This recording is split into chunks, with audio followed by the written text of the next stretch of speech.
Ese número que tienes en mente, en un sistema que colapsa, vale exactamente 0. No estoy hablando de una posibilidad remota. Estoy hablando de un mecanismo del sistema que ya ocurrió, que se repite en ciclos y que volverá a ocurrir. La pregunta no es si el sistema va a colapsar. La pregunta es, cuando colapse, ¿tú vas a estar del lado correcto? Hoy te voy a dar el orden exacto de este sistema. 3 pasos que debes seguir. Si los ejecutas exactamente en esta secuencia, mientras los demás pierden todo, tú vas a estar en una posición que nunca imaginaste. Y el paso 3, es la jugada que los banqueros no quieren que conozcas. De hecho, hay razones muy convenientes para ellos por las que nadie habla de esto. Te lo explico todo. Quédate conmigo. Primero necesito que entiendas algo que te van a negar en cualquier banco, en cualquier canal de televisión y en cualquier periódico financiero. Entre 2020 y 2023, los bancos centrales del mundo imprimieron más dinero del que habían creado juntos en los 100 años anteriores. Sumándolos todos. ¿Y quiénes pagaron eso? Tú. Con la inflación. Cada vez que subió el precio de tu comida, cada vez que se disparó tu alquiler, cada vez que tu salario no llegó a fin de mes, eso no fue un accidente. Fue una transferencia de riqueza silenciosa, legal y completamente diseñada por el sistema. El sistema bancario moderno funciona sobre una base de confianza que se sostiene únicamente mientras nadie hace demasiadas preguntas. Los bancos guardan solo una pequeña fracción de lo que tú depositas.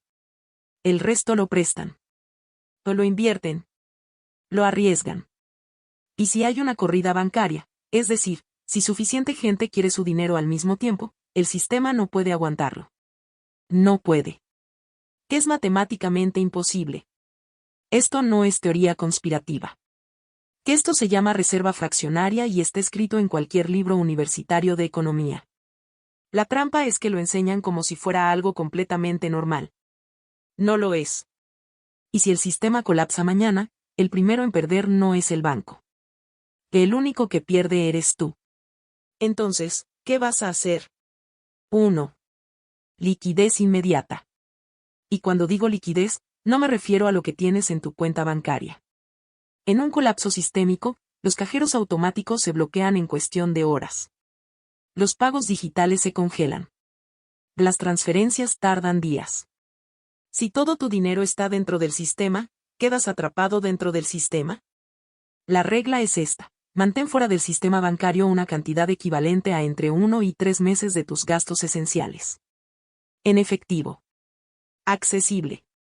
No en billetes de 500. Billetes mixtos y pequeños. En un escenario de crisis, la gente no puede dar cambio. Los billetes grandes no circulan. Tienes que pensar como si estuvieras volviendo a la economía de 1940. Y nunca lo guardes todo en un solo lugar. Diversifica la ubicación. Esto no es un escenario paranoico.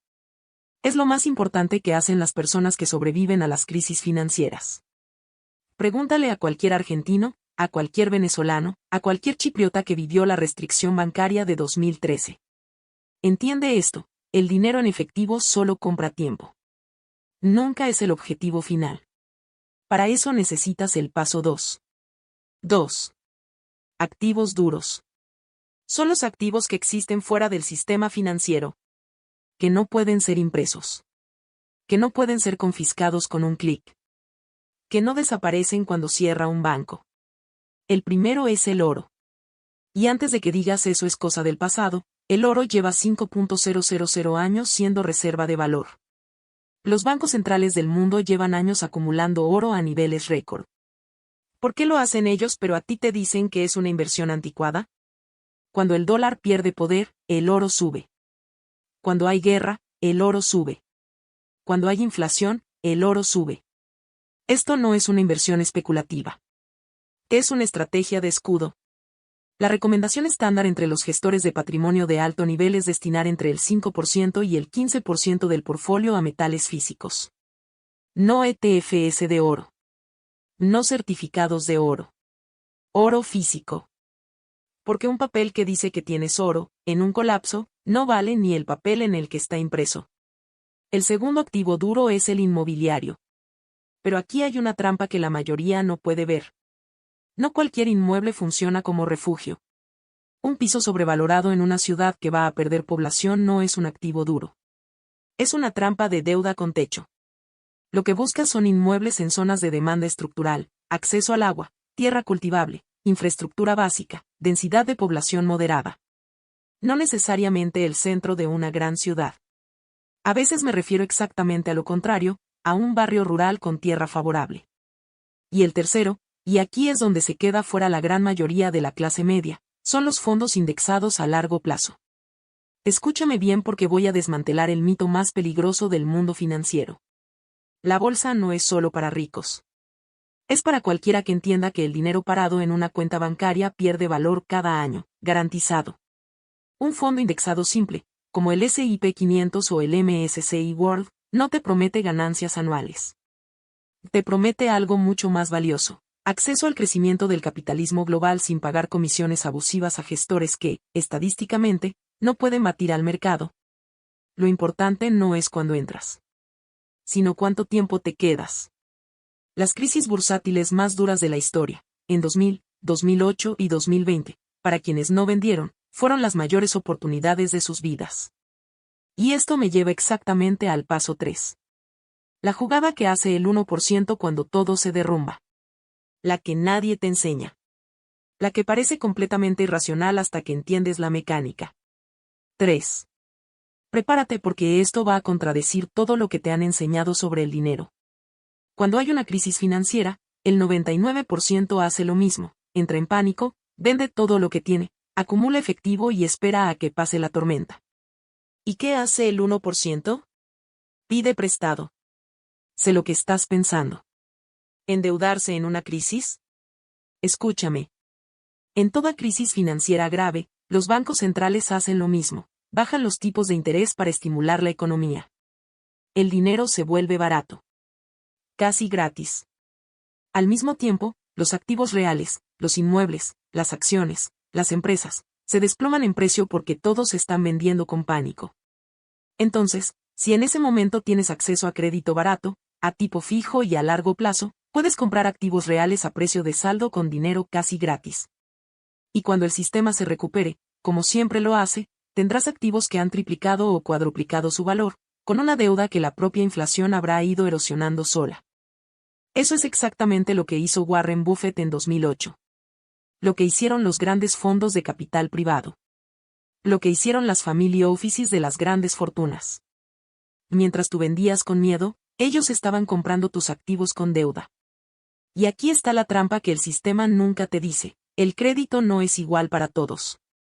Los ricos tienen acceso a crédito barato, flexible y sin restricciones absurdas.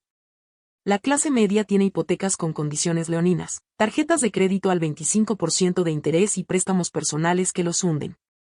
El sistema no está diseñado para que uses la deuda como ellos la usan. Está diseñado para que la deuda te use y te consuma a ti. Entonces, ¿qué haces tú? Primero, construyes tu perfil de crédito ahora, antes de la crisis. Antes de que los bancos cierren el grifo. Antes de que los criterios de riesgo se vuelvan imposibles. Segundo, identificas qué activos comprarías si cayeran un 30 o un 40%. Lo decides ahora, con la cabeza fría, no en medio del pánico. Tercero, cuando llegue el colapso y todo el mundo entre en modo supervivencia, tú ya tienes el plan. Tienes la liquidez del paso 1. Tienes los activos duros del paso 2. Y ahora ejecutas la jugada del 1%. Esto no es un sistema para hacerse rico rápido. Es un sistema para no quedarte atrás cuando el sistema colapsa. La diferencia entre los que salen adelante en las crisis y los que lo pierden todo no es la suerte. Es si tenían un plan o no. Ahora tú tienes un plan sólido y bien fundamentado. Pero entiende esto. Protegerte de un colapso sistémico no sirve de nada si mientras tanto el banco te está desangrando en silencio.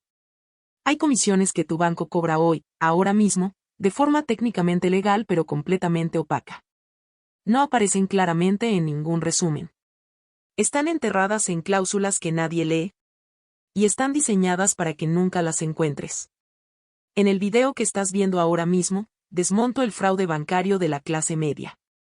Las 5 comisiones que te cobran sin que lo sepas. ¿Cómo recuperar parte de ese dinero ahora mismo? ¿Y por qué tu banco tiene incentivos muy concretos para que nunca cambies de entidad? Haz clic ahora y mira mi otro video. Porque si esperas, puede ser demasiado tarde. Y la información que vas a tener en los próximos 10 minutos puede valer más que cualquier decisión financiera que hayas tomado este año. Suscríbete a mi canal y quédate conmigo. Voy a explicarte todo paso a paso para tu libertad financiera. Hasta pronto.